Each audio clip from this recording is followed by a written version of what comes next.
Primo sono 4, per il secondo 30, terzo 30, 20, 10, 30, Sono tutte le persone che... tutte persone, 15, 4, 9, 3, 4, 20, tutte che tornano in Cina. torna in Cina. Una chat in comune dove chi intende rientrare si iscrive. Obiettivo, ci spiega Matteo Chiu, rappresentante della comunità cinese di Vicenza e del Veneto, raggiungere un numero sufficiente per fare un unico volo di cittadini cinesi per tornare in patria.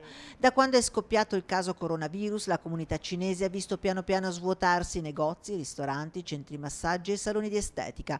Con i recenti casi italiani e veneti attorno a loro si è fatto il vuoto. La nostra attività sarà sia all'istante, bar, anche grossista di Padova, quasi vuoti e non c'è nessuno. E di solito venerdì, domenica lì pieno gente e vuoti, tutti sarà intorno, in grossista sarà 7-10 persone. Scarseggia ma anche il lavoro mentre ci sono dipendenti da pagare, costi da sostenere, tasse che incombono e allora che fare per contenere le perdite? Chiudere.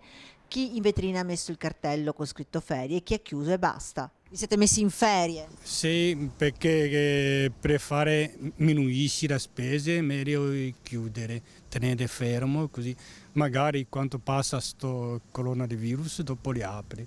La paura e la psicosi da contagio ha relegato la comunità cinese tra gli untori solo perché provenienti dalla Cina, nonostante le rassicurazioni e la profilassi. Questo virus ma non è arrivato portato a tutto il cinese, hai visto qua cinese o anche su un'altra volta, tutto il cinese viene da Cina, hanno sempre isolata 14 giorni a casa, dopo esci, ma non capisco perché in maggioranza cinese, quasi tutti i cinesi, se va al supermercato, va a spese o altri centro commerciale, tutto con mascherina, ma gli italiani non hanno abituato a questa cosa qua.